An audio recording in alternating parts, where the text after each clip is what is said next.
Hello students, welcome to Gnan Manjri Vidyapeeth online education. I am Abhishek Goswami. I hope that you all are fine and safe at your home. So in the last lecture we have completed lesson number 13. So I hope you understood very well about this lesson. And in this today's lecture we will start our lesson number 1. The name of the lesson number 1 is Rise of the British Rule in India. So in the first video lecture series we have completed unit number 13, means it is related to geography, and today we will start lesson number 1 and it is related to history. So today we will start history portion. So let's get started topic.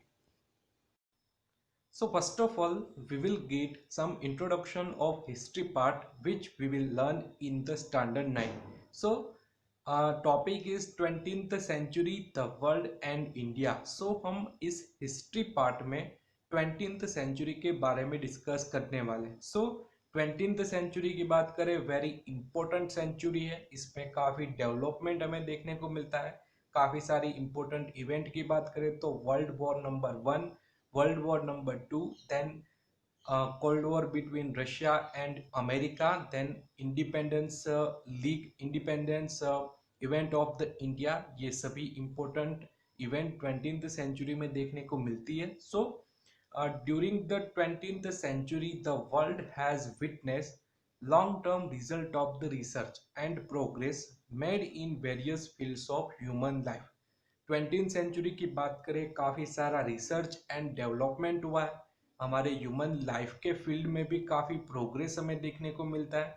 Means हम industrialisation की बात करें तो काफ़ी सारी industry का development हुआ है. मीन्स लेबर की जो डिमांड है वो कम होती जा रही थी. देन प्रोग्रेस की बात करें तो world war 1 and world war number 2, इसमें काफ़ी सारे न्यू वेपन्स इंट्रोड्यूस हुए. मीन्स इन द वॉर में भी काफ़ी डिफरेंट चेंजेस हमें देखने को मिल रहे थे. So during the 20th century the world has witness long term result of the research and progress made in various fields of human life. Then activity of colonialism and that spread in Asia and Africa created enmity among the European powers interested in acquiring colonies, and that resulted in World War number 1. So colonialism means क्या है? विस्तारवाद. जो भी country है वो अपना area बढ़ाना चाहता है. आज चाइना की बात करें, ये भी अपना एरिया बढ़ाना चाहता है. तो this is the example of colonialism. Means European country काफ़ी पावर में थे. सो ये सभी एशिया एंड अफ्रीका में कोलोनाइलिज्म स्प्रेड करना चाहते थे. मीन्स एशिया एंड अफ्रीका में अपना एरिया बढ़ाना चाहते थे. So Asian and African people है जिसमें एनिमिटी क्रिएट हुई अमोंग द यूरोपियन पावर्स, क्योंकि यूरोपियन पावर्स क्या कर रहे थे? Acquiring colonies of the Asian and African country. So इससे क्या रिजल्ट आया? It resulted in world war number 1. So European country and Asian and African country के बीच में एनिमिटी क्रिएट हुई और इससे रिजल्ट आया world war number 1. So Russian Bolshevik revolution in Russia and the rise of the dictatorship in the Germany, Italy and Spain, etc. and World War number 2 step by step in the world politics. So colonialism से क्या हुआ? Enmity created हुई and इससे world war number 1, Russian Bolshevik revolution, then rise of dictatorship in Germany, then Italy, Spain, then world war number 2 step by step in world politics. World politics में ये सभी event हमें इस एनिमिटी के कारण देखने को मिली. Then the desire for colonialism and imperialism had shaken the entire world by the use of atomic and other destructive weapons. So colonialism की बात करें तो विस्तारवाद मीन्स एरिया, सभी कंट्री अपना बढ़ाना चाहते थे. सो इससे क्या हुआ? पूरा world had shaken the use of atomic and other destructive weapon. पूरा वर्ल्ड हिल गया. The use of atomic and other destructive weapon, हम बात करें जापान के हिरोशिमा एंड नागासाकी, इसमें एटम बॉम्ब रिलीज किए गए थे यूएसए के द्वारा। सो पूरा वर्ल्ड हिल गया था with the use of atomic and other destructive weapon. तो ये कॉलोनाइलिज्म का रिजल्ट है कि इससे क्या हुआ, सभी कंट्री एक डिजायर रख रहे थे कि अपना एरिया बढ़ना चाहिए।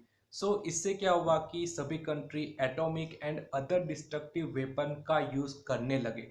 इससे पूरे वर्ल्ड में काफी खतरा होने लगा। Of course, the desire for peace and safety manifested in hearts of mankind gave birth to the United Nation. इससे क्या हुआ कि कोई एक गुट था, पीपल थे, ये सभी पीस एंड सेफ्टी भी चाहते थे। इससे क्या हुआ, इससे यूनाइटेड नेशन का बर्थ हुआ, यूनाइटेड नेशन स्टार्ट हुआ। क्योंकि वेपन्स का काफी यूज हो रहा था, देन काफी वॉर हो रही थी, तो इससे क्या हो रहा था, पीपल को काफी लॉस झेलना पड़ता था। इससे क्या हुआ, यूनाइटेड नेशन की स्टार्टिंग हुई। यूनाइटेड नेशन से क्या हुआ, पूरे वर्ल्ड में पीस फैल गया। The race of expanding sphere of influence that continued between United States of America and Soviet Russia resulted in the Cold War. दोनों कंट्री के बीच में काफी तनाव था, काफी वॉर जैसी सिचुएशन देखने को मिलती थी। इससे क्या हुआ, कोल्ड वॉर स्टार्ट हुई। कोल्ड वॉर ये भी काफी एक इम्पोर्टेंट इवेंट है, और ये उसके दो सेंटर हमें देखने को मिलता है, Washington DC and Moscow. Washington DC in the USA and Moscow is in the Russia. ये दो सेंटर थे कोल्ड वॉर के। ये सभी पार्ट हम हिस्ट्री में पढ़ने वाला है in the standard 9। Then at the end of 20th century, the spirit of nationalism that arose from people's pride divided powerful Russia. Then the wall of Berlin was demolished and achieved the unification of Germany. 20th century के end की बात करें तो नेशनलाइज्म की spirit हमें देखने को मिलती है पीपल में। इससे क्या हुआ, पावरफुल कंट्री रशिया डिवाइडेड हो गया। सबसे पहले रशिया सोवियत यूनियन का पार्ट था, लेकिन नेशनलाइजेशन की स्पिरिट के कारण क्या हुआ, पावरफुल रशिया डिवाइडेड हो गया एंड एक इंडिपेंडेंट रशिया के रूप में आ गया है। Then the wall of Berlin was demolish, तो ये भी एक इम्पोर्टेंट इवेंट थी। Then achieve the unification of Germany, means Germany के डिफरेंट स्टेट यूनिफाइड हुए, दोनों एक साथ मिले सभी different state. So there were unexpected and thrilling event, तो ये सभी अनएक्सपेक्टेड, आशा नहीं रखते थे हम इसी इवेंट की। देन थ्रिलिंग मीन्स काफी रोमांचक इवेंट हमें देखने को मिली in the end of 20th century. However, the sudden flush of communism could not be prevented. European and Asian country including China came under its influence, or some part of the world was colored in red. Yes, this is only the side of the world politics. Sudden flush हमें communism के देखने को मिले। Communism means dictatorship हम कह सकते हैं कि आज चाइना में हमें देखने को मिलता है।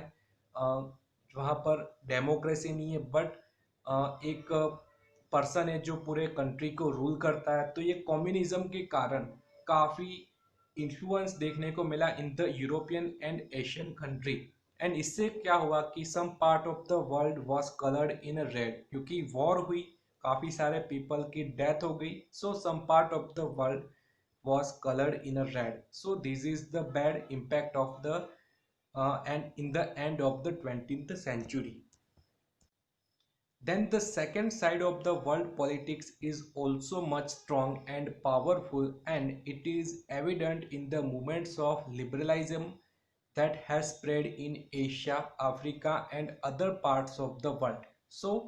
वर्ल्ड पॉलिटिक्स की सेकेंड साइड की बात करें तो उसमें हमें स्ट्रॉन्ग एंड पावरफुल मूवमेंट्स देखने को मिलती है। लिबरलाइज्म ये एशिया, अफ्रीका एंड वर्ल्ड के अदर पार्ट में स्प्रेड हुआ। This movement gave rise to fight for nationalism and freedom in many countries including India. इससे क्या हुआ, जो भी कंट्री इंडिपेंडेंट नहीं थे, ये सभी कंट्री ने फाइट लड़ी for the nationalism and freedom इसके लिए फाइट लड़ी और ये सभी कंट्री इंडिपेंडेंट हुए, इंक्लूडिंग इंडिया। इंडिया भी 1947 में इंडिपेंडेंट हो गया था। So it created and develop such a systematic and spirit of newer aspect all round sacrifice for achieving national independence that it inspired and encouraged Asian and African country। so इससे क्या हुआ, एक spirit create हुई, एक system develop हुई कि सभी country independent होना चाहते थे, और इसी के कारण काफ़ी सारे पीपल थे जिसने काफ़ी सेक्रीफाइस दिया अपने नेशनल इंडिपेंडेंस के लिए। और ये इंस्पिरेशन हमें एशियन एंड अफ्रीकन कंट्री में काफ़ी देखने को मिली। सो इंडिया इंडिपेंडेंट हुआ, then Asian country, then African country जो इंडिपेंडेंट नहीं थे, ये सभी इंस्पायर हुए और इंडिपेंडेंट हुए। So let's start our lesson number 1. So name is rise of British rule in India. So British rule जिसका हमारे इंडिया में उदय हुआ उसके बारे में हम डिस्कस करने वाले in this lesson. So since the ancient period India has enjoy an incomparable position in the whole world due to its economic, cultural and religious inheritance. हमने लेसन नंबर 13 में भी देखा था इंडिया की यूनिक पोजीशन है in the world. So incomparable means किसी के साथ कंपैरिजन नहीं कर सकते, ऐसी पोजीशन हमारी इंडिया की है इन द होल वर्ल्ड। सो हमारा इकोनॉमिक इम्पोर्टेंस काफ़ी ज़्यादा है, कल्चर हमारा काफ़ी वाइड है, काफ़ी बड़ा है, देन रिलीजियस हमारे इंडिया में काफ़ी रिलीजन देखने को मिलता है। So India has enjoy an incomparable position in the whole world due to its economic, cultural and religious inheritance, and due to the economic prosperity and cultural inheritance people from the different nation of the world came to India। so हमारी economic prosperity काफ़ी ज़्यादा थी, then cultural inheritance था। so different people from the world हमारे India में आए for the trade and for the knowledge, knowledge gain करने के लिए भी काफ़ी पीपल हमारे इंडिया में आए। Then there was a lot of demand for the Indian spices, muslin, then silk cloth and indigo etcetera in the European country. So European country में हमारे Indian spices, then muslin, silk cloth and indigo, ये सभी की काफ़ी demand रहती थी। So trade between India and Europe was carried out through the land route and sea route, and at the center of this route was Istanbul in the Turkey। So India and Europe के trade की बात करें तो through land route and sea route हम Europe के साथ trade करते थे।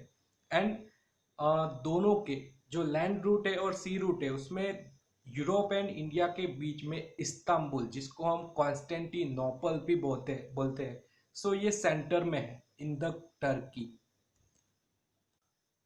After the conquest of Constantinople in 1453 AD by Turkish Muslim, the sea route through Constantinople was closed for the European। So हमने देखा इंडिया एंड यूरोप जिसके बीच में land route और सी रूट के द्वारा ट्रेड होता था, लेकिन after the conquest of Constantinople in 1453 AD by Turkish Muslim, the sea route through Constantinople was closed for the European। So sea route close हो गया क्योंकि टर्किश मुस्लिम जिसने 1453 एडी में कॉन्स्टेंटिनोपल पे विजय प्राप्त कर ली थी। सो इससे क्या हुआ, उसने जो कॉन्स्टेंटिनोपल का वाला जो सी रूट था उसको क्लोज कर दिया। So since they could not do without the spices, the European felt compelled to discover a new sea route। So an era of geographical discovery begin। So क्या हुआ कि लैंड सी रूट क्लोज हो गया, लेकिन European people में Indian spices की काफ़ी demand थी। सो यूरोपियन ऐसा फील करने लगे कि उसको एक नया सी रूट डिस्कवर करना चाहिए। So the European felt compelled to discover a new sea route. So इससे क्या हुआ, an era of geographical discovery began. सो इससे क्या हुआ, काफी सारी जियोग्राफिकल डिस्कवरी हमें देखने को मिली. So Cape of Good Hope, then West Indies means आज यूएसए जिसका डिस्कवरी कोलंबस ने किया था. तो ये सभी डिस्कवरी स्टार्ट हो गई क्योंकि कॉन्स्टेंटिनोपल वाला land route and sea route है वो क्लोज हो गया था. सो इससे काफी जियोग्राफिकल डिस्कवरी हमें देखने को मिलती है.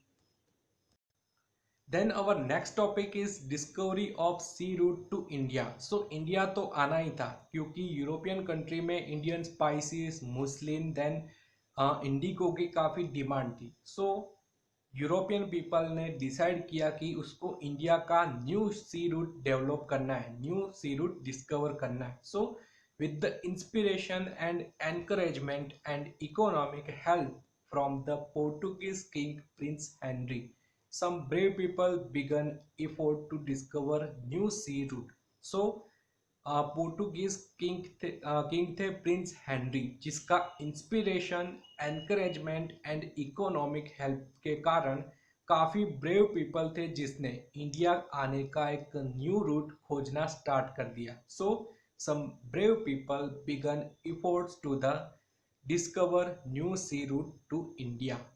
Many great men tried to discover sea route to India, namely Bartholomew Dice, who discovered the Cape of Good Hope. So काफ़ी ग्रेट पीपल थे जिसने इंडिया का सी रूट खोजने की ट्राई की. सो एक पीपल था, एक पर्सन था, बार्थोलोम्यू डाइस, जिसने अफ्रीका में जो केप ऑफ गुड होप है जिसकी डिस्कवरी की. So in this map we can see this is India and this is African continent and this is European continent. So हम यूरोप के साथ ट्रेड करते थे by sea route and land route. So land route की बात करें तो यहाँ से यूरोप के साथ हम ट्रेड करते थे. सो ये इंडिया है तो यहाँ से लैंड रूट के द्वारा भी यूरोपियन कंट्री के साथ हम ट्रेड करते थे. देन सी रूट की बात करें तो यहाँ ईरान एंड इराक के थ्रू टर्की में जो सी वाला पॉइंट है जिसको हम कहेंगे कॉन्स्टेंटिनोपल, और यहाँ से हम यूरोपियन कंट्री के साथ ट्रेड करते थे. So via Iran, Iraq, then Turkey and sea point is Constantinople, then हम यहाँ पे ट्रेड करते थे. So after the conquest of Constantinople by Turkish Muslim क्या हुआ, ये सी रूट है वो क्लोज हो गया. फिर क्या हुआ, सी रूट के द्वारा ट्रेड पॉसिबल नहीं था. सो यूरोपियन पीपल जिसको काफ़ी ऐसा फील होने लगा कि हमें सी रूट के द्वारा ट्रेड करना ही है, कोई भी हो जाए हमें सी रूट के द्वारा ट्रेड करना है. सो ये सभी ने सी रूट के खोजने की ट्राई की. सो पोर्टुगीज किंग थे जिसने काफ़ी इंस्पिरेशन दिया, काफ़ी एनकरेज किया सभी पीपल को कि आप सभी जो भी इकोनॉमिक हेल्प आपको चाहिए आप ले सकते हो, लेकिन आप इंडिया जाने का एक न्यू सी रूट डिस्कवर करो. सो काफ़ी ऐसे पीपल थे जिसने ट्राई की. सो ये केप ऑफ गुड होप है. बार्थोलोम्यू डाइस जिसने ये प्लेस की खोज की. सो ये पर्सन था, ये यहाँ तक पहुँच गया था. अफ्रीका कंटिनेंट के जो एंड वाला पार्ट है जिसको हम कहेंगे केप ऑफ गुड होप. सो यहाँ तक उसने सी रूट को खोज लिया था. सो उसने क्या किया, पोर्टुगल लिस्बन से उसने स्टार्टिंग किया, देन अफ्रीका कंटिनेंट को पास होके ये केप ऑफ गुड होप तक पहुंच गया था. देन वास्को द गामा एक पर्सन आएगा जिसने यहाँ से आगे बढ़ा और कोचिन कालीकट पोर्टे यहाँ तक पहुंच गया. सो ये है new sea route from European country to India. So ये सी रूट की डिस्कवरी हुई after the conquest of Constantinople. Then हमने लेसन नंबर 13 में सुएज कैनाल देखी थी. This is the route of Suez canal. So Suez canal की opening 1869 में हुई है और ये सभी event 16th and 17th century की है. सो सुएज कैनाल की ओपनिंग ये टाइम में नहीं हुई थी, वरना तो यूरोपियन कंट्री सुएज कैनाल के थ्रू इंडिया के साथ आसानी से ट्रेड कर सकते थे, लेकिन सुएज कैनाल की ओपनिंग इन द 1869 हुई थी एंड ये सभी इवेंट है 16th सेंचुरी की। सो तभी सुएज कैनाल की ओपनिंग भी नहीं हुई थी एंड इसी के कारण European country via African continent India के साथ ट्रेड करने आते थे। Then, with the economic assistance from the King of Spain, Christopher Columbus began his adventure of discovering new sea route, which again came to stop at an island presently known as West Indies, situated in Atlantic Ocean. Columbus, who had believed throughout his life he had discovered new sea route to India. So economic assistance from the king of Spain, Spain के राजा थे जिसने economic assistance दिया Christopher Columbus को। सो Columbus ने new sea route discover करना start कर दिया। सो क्या हुआ, वह एक आइलैंड पे पहुंचा। उसने इस आइलैंड को नाम दिया इंडिया, क्योंकि वह नहीं जानता था कि ये इंडिया है या फिर कोई दूसरा आइलैंड। सो आज की बात करें जो West Indies in the north American country, एक कंट्री है वेस्ट इंडीज। तो उसने वेस्ट इंडीज की खोज की थी। वो ऐसा मान रहा था कि वेस्ट इंडीज एक इंडिया, ये इंडिया है, लेकिन ये रियल में वेस्ट इंडीज का पार्ट था।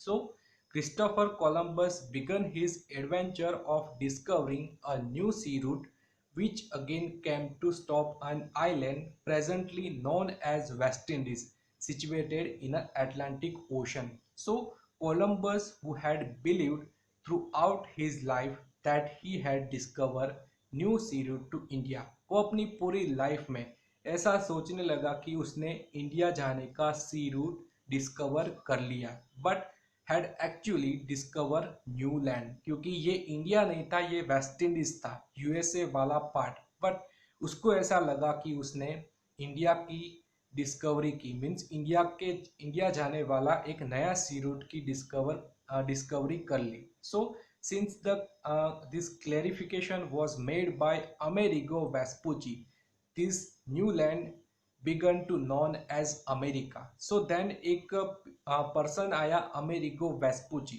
जिसने ये क्लैरिफाई किया कि ये न्यू लैंड है, ये अमेरिका है, ये इंडिया नहीं है। क्योंकि इंडिया आप वेस्टर्न साइड से भी जा सकते हैं, देन ईस्ट साइड से भी जा सकते हैं। सो ये जो क्रिस्टोफर कोलंबस था वो वेस्ट साइड से इंडिया जाने की ट्राई कर रहा था। सो इससे वो पहले पहुंच गया अमेरिका में, और अमेरिका को वह इंडिया मानता था। लेकिन अमेरिगो वेस्पुची नाम का एक पर्सन था जिसने ये क्लैरिफाई किया कि ये इंडिया नहीं है, ये अमेरिका है। इंडिया जाना होगा तो हमें वेस्ट साइड से जाना होगा। Then the Portuguese sailor Vasco da Gama discovered the sea route to India in 1498 AD. AD means Anno Domini. आपको दो कॉन्सेप्ट याद रखने हैं, AD and BC. AD means Anno Domini and BC means before Christ. Means दो concept है time के बारे में। जीरो से टाइम स्टार्ट हम करें तो आज 2020 मीन्स जीरो से लेकर 2020 ईयर पास हुए हैं इन द कैलेंडर। तो ये सभी को हम कहेंगे एडी। जहां से कैलेंडर स्टार्ट हुआ है उसके आगे का टाइम, उसको हम कहेंगे एडी। मीन्स 0 to 2020 ये टाइम है जिसको हम कहेंगे एडी। लेकिन हमारी हिस्ट्री काफ़ी पुरानी है, काफ़ी ओल्ड है।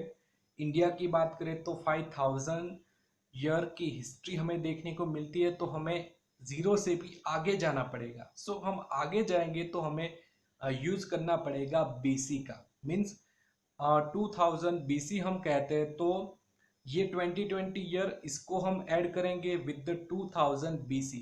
सो 2000 बीसी जिसका टाइम हम कह सकते हैं 4000 ईयर अगो। सो ये कॉन्सेप्ट है जीरो से आगे का टाइम। मीन्स हम जीरो से भी पीछे जाएंगे इन द हिस्ट्री तो हम उसको कहेंगे बीसी। देन जीरो से आगे बढ़ेंगे, जीरो से लेकर 2020 जिसको हम कहेंगे एडी। सो आपको ये दो पॉइंट याद रखना है। सो पोर्टुगीज सेलर था वास्को द गामा, जिसने इंडिया जाने का सी रूट डेवलप कर लिया था। हमने देखा कि बार्थोलोम्यू डाइस जिसने केप ऑफ गुड होप की डिस्कवरी की। Means Bartholomew Dias Cape of Good Hope तक पहुंचा। देन वास्को द गामा जिसने केप ऑफ गुड होप से स्टार्ट किया, देन हमारे इंडिया का कालीकट पोर्ट यहाँ तक वह पहुंच गया। सो उसने फर्स्ट टाइम एक न्यू सी रूट की डिस्कवरी की इन 1498। डेट काफी इंपॉर्टेंट है। Then when he reach Calicut in the western coast of India, he was welcome by the king Zamorin and allowed to carry out business there. So वह कालीकट बंदर पे पहुंचा in the western coast of India.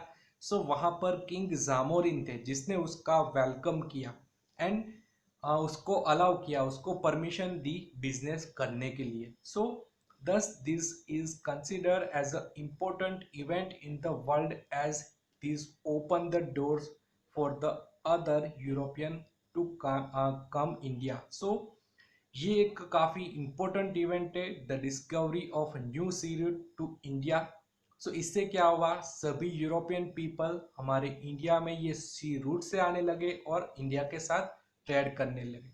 सो हमने देखा कि Constantinople जिसका conquest हुआ, जिसका विजय हुआ बाय द टर्किश मुस्लिम, जिससे क्या हुआ, जो इंडिया से यूरोप का सी रूट था वो क्लोज हो गया। सो यूरोपियन पीपल थे ये ऐसा फील करने लगे कि उसको इंडिया के साथ ट्रेड करना ही है। सो उसको एक कंपेल, एक ज़रूरियत होने लगी फॉर सी रूट की। सो काफ़ी ऐसे पीपल थे, ब्रेव पीपल थे जिसने इंडिया के लिए न्यू सी रूट का डिस्कवरी की। सो आपको 4 पीपल याद रखने हैं, 4 पर्सन। बार्थोलोम्यू डाइस जिसने केप ऑफ गुड होप की डिस्कवरी की। देन क्रिस्टोफर कोलंबस जिसने वेस्ट इंडीज की डिस्कवरी की, मीन्स वह पहुंच गया था अमेरिका और ये पूरी लाइफ मानता रहा कि ये इंडिया ही है। बट एक्चुअली में अमेरिगो वेस्पुची एक पर्सन है जिसने कंफर्म किया कि ये प्लेस है अमेरिका, इंडिया तो ईस्टर्न साइड में देखने को मिलता है। Then last person, very important person है वास्को द गामा जिसने न्यू सी रूट की डिस्कवरी की थी इन द 1498 एडी। एंड इससे क्या हुआ, इससे डोर खुल गए for the European to came India. So ये एक इम्पोर्टेंट इवेंट है, आपको डेट याद रखनी है 1498 एडी जिसमें वास्को द गामा ने डिस्कवर किया था sea route to India. So in this lecture we have started our lesson number 1. Name is Rise of British Rule in India. So first of all we have discussed about the conquest of Constantinople by Turkish Muslim. So इसके कारण क्या हुआ, जो सी root था वो close हो गया from European country to India. So इसके कारण ट्रेड रिलेशन इंडिया और यूरोप के बीच में बिगड़ गए। देन काफ़ी ब्रेव पीपल थे, काफ़ी ब्रेव पर्सन थे जिसने यूरोप से इंडिया का न्यू सी रूट डिस्कवर करना स्टार्ट कर दिया। सो 4 पीपल आपको याद रखने हैं, Bartholomew Dias, then Vasco da Gama, then Christopher Columbus and Amerigo Vespucci जिसने सी रूट को डिस्कवर करने में काफ़ी मेहनत की। उसने वास्को द गामा की बात करें तो जिसने इंडिया आने का सी रूट डिस्कवर किया था। देन बार्थोलोम्यू डाइस जिसने first time Cape of Good की डिस्कवरी की थी। तो ये सभी पीपल के बारे में हमने देखा। एंड लास्ट में हमने देखा कि वास्को द गामा जिसने इंडिया आने का सी रूट डिस्कवर कर लिया था, एंड जामोरिन जो कालीकट के किंग थे जिसने उसका वेलकम किया और उसको इंडिया के साथ ट्रेड करने की परमिशन दी। सो आज हमने देखा discovery of the new sea route from Europe to India. So आज हमने इसके बारे में डिस्कस किया। I hope you understood very well about this topic, and if you have any doubt regarding this topic you can ask me anytime. So now this is ending of the video. In the next video lecture we will learn about the some more topics. So तब तक के लिए stay home, stay safe, thank you.